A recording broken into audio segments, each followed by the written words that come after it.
Example 1.8 कोई electron 2 × 10⁴ Newton coulomb inverse के विद्युत क्षेत्र में 1.5 सेंटीमीटर दूरी तक गिरता है, जैसा कि चित्र 1.13 में प्रदर्शित है। क्षेत्र का परिमाण समान रखते हुए, यानी कि इलेक्ट्रिक फील्ड E, जो कि 2 × 10⁴ न्यूटन कूलाम इन्वर्स है, को नहीं बदलना, उसको समान रखना है। इसकी दिशा उत्क्रमित कर दी जाती है, जैसा कि आप चित्र में देख पा रहे हैं। इसकी दिशा उत्क्रमित कर दी गई। यहाँ इलेक्ट्रिक फील्ड का डायरेक्शन ऊपर की ओर है, प्लस से माइनस की ओर। विद्युत क्षेत्र की दिशा प्लस से दूर और माइनस की ओर होती है, तो इस डायरेक्शन में है इलेक्ट्रिक फील्ड। और यहाँ दिशा उत्क्रमित यानी कि रिवर्स कर दी गई, बदल दी गई। प्लस ऊपर कर दिया और माइनस नीचे, तो विद्युत क्षेत्र की दिशा नीचे होगी। इसमें हमने एक इलेक्ट्रॉन रख दिया है और इसमें हमने एक प्रोटॉन रख दिया है, क्योंकि इलेक्ट्रॉन पर माइनस चार्ज होता है। तो आप देख रहे हैं कि यहाँ माइनस है और यहाँ प्लस है, तो ये प्रोटॉन रख दिया है। इलेक्ट्रॉन माइनस का आप चार्ज होता है तो इसको प्लस नीचे खींचेगा। प्रोटॉन प्लस का होता है, इसको माइनस नीचे खींचेगा। तो दोनों पर नीचे की ओर एक बल लगेगा, जिससे एक त्वरण उत्पन्न होगा और उस त्वरण के अंतर्गत ये नीचे गिर रहा है। जब कोई वस्तु स्वतंत्रतापूर्वक गिराई जाती है तो उस पर गुरुत्वीय त्वरण कार्य करता है, लेकिन इलेक्ट्रॉन और प्रोटॉन दोनों का द्रव्यमान इतना कम होता है और विद्युत का त्वरण इन पर इतना ज़्यादा आएगा कि हम गुरुत्वीय त्वरण की उपेक्षा कर सकेंगे। जब इस क्वेश्चन को सॉल्व करेंगे तो अंत में आपको ये बताया जाएगा कि हम गुरुत्वीय त्वरण जी की अवहेलना यानी कि उपेक्षा क्यों कर सकते हैं। तो क्वेश्चन में ये कहा जा रहा है, विद्युत क्षेत्र E का परिमाण समान रखते हुए इसकी दिशा उत्क्रमित कर दी जाती है। इसकी दिशा उत्क्रमित कर दी जाती है। अब कोई प्रोटॉन इस क्षेत्र में उतनी दूरी तक गिरता है जितनी दूरी इलेक्ट्रॉन गिरा था। दोनों प्रकरणों में गिरे समय लगे समय की गणना करो और इसकी तुलना करनी है मुक्त गति से, यानी कि गुरुत्वीय त्वरण के अंतर्गत जब कोई वस्तु गिर रही है उस समय से इसकी तुलना करनी है। तो सबसे पहले हमें इलेक्ट्रॉन और प्रोटॉन पर लगने वाला त्वरण ज्ञात करना होगा, और त्वरण होता है बल बटे द्रव्यमान, A=F/N। तो हमें उसके लिए F फोर्स निकालना होगा, और फोर्स होता है F=QE। तो इससे बल ज्ञात कर लेंगे। तो इसे सॉल्व करते हैं। ये एग्जाम्पल 1.8 का चित्र है, इलेक्ट्रॉन और इधर ये प्रोटॉन। इलेक्ट्रॉन पर माइनस का चार्ज है और प्रोटॉन पर प्लस का। इलेक्ट्रॉन इस प्लस प्लेट की ओर आकर्षित होगा, क्योंकि प्लस माइनस को अट्रैक्ट करता है। तो नीचे प्लस प्लेट इस पर एक बल लगाएगी, इस बल से इस पर त्वरण बनेगा। प्रोटॉन माइनस प्लेट की ओर आकर्षित होगा, माइनस प्लस को अट्रैक्ट करेगा और इस पर एक बल लगेगा, जिस बल से त्वरण उत्पन्न होगा।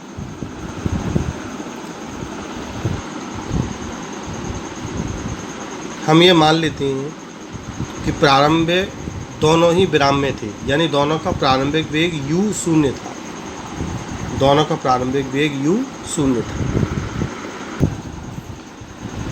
अकॉर्डिंग टू क्वेश्चन, विद्युत क्षेत्र E 2 × 10⁴ न्यूटन कूलाम इन्वर्स है, और जितनी दूरी इलेक्ट्रॉन और प्रोटॉन गिर रहे हैं वो दूरी है 1.5 सेंटीमीटर। 1.5 सेंटीमीटर को हमने मीटर में बदल के लिख दिया है। जब सेंटीमीटर को मीटर में बदला जाता है तो 10⁻⁻² लगा दिया जाता है। अब ये इलेक्ट्रॉन और ये प्रोटॉन, पहले इलेक्ट्रॉन को समझते हैं।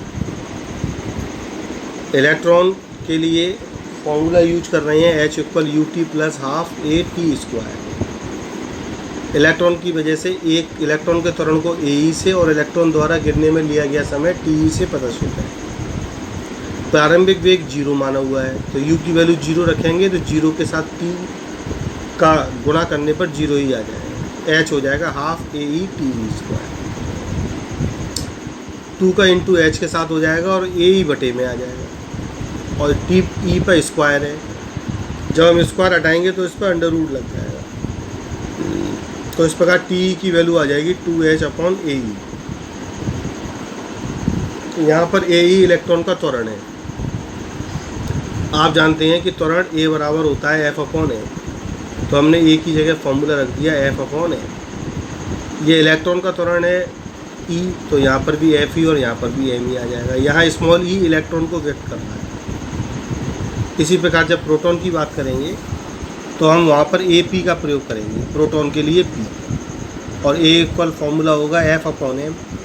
तो यहाँ लिख देंगे A P equal F P upon M P. F P लिखा जाएगा यहाँ, प्रोटॉन पर लगने वाला बल एफ पी और प्रोटॉन का द्रव्यमान एम पी और प्रोटॉन का त्वरण ए पी,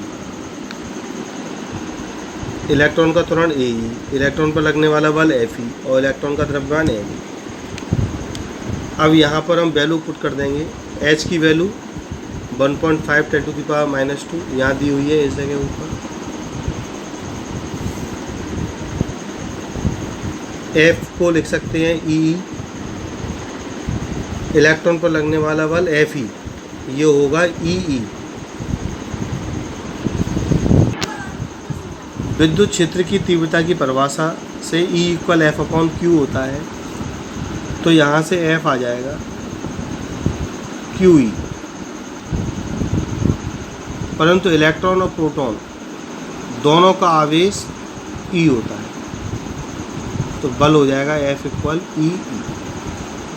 इलेक्ट्रॉन और प्रोटॉन दोनों के लिए आवेश क्यू का मान ई होता है, मूल आवेश के बराबर, तो इन पर बल लिखा जाएगा एफ इक्वल ई ई।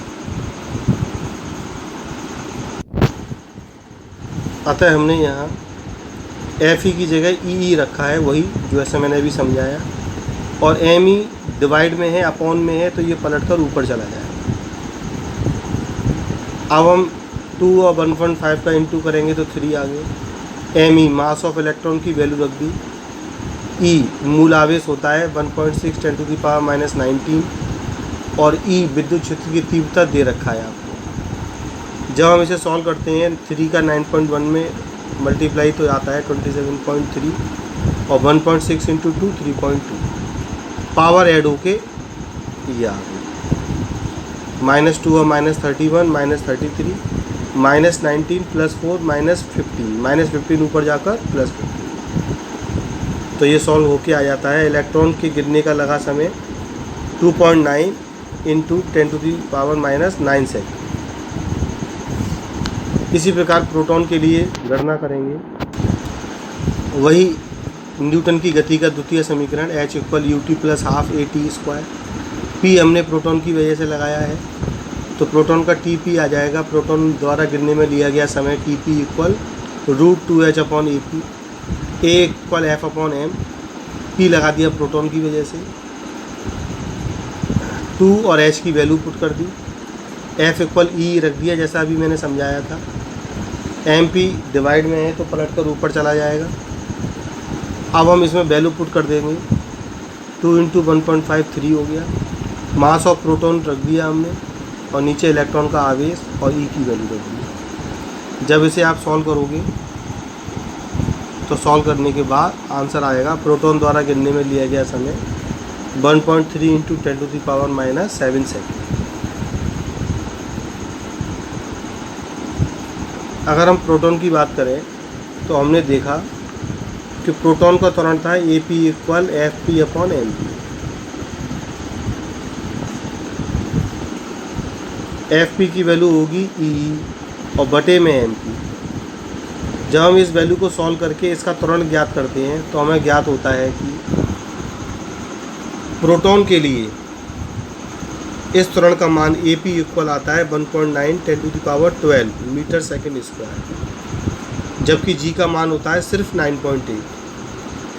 तो स्पष्ट है कि 9.8 की तुलना में ये वैल्यू बहुत बड़ी है। अतः हम अपनी गणना में जी को छोड़ सकते हैं, जी की उपेक्षा कर सकते हैं। क्योंकि बहुत बड़ी संख्या के सामने इस छोटी संख्या की कोई वैल्यू नहीं रहेगी। 1.9 10⁻12 बहुत बड़ी राशि है। इसमें अगर आप G 9.8 को ऐड करेंगे तो लगभग यही आएगा, इसलिए G की उपेक्षा की जा सकती है।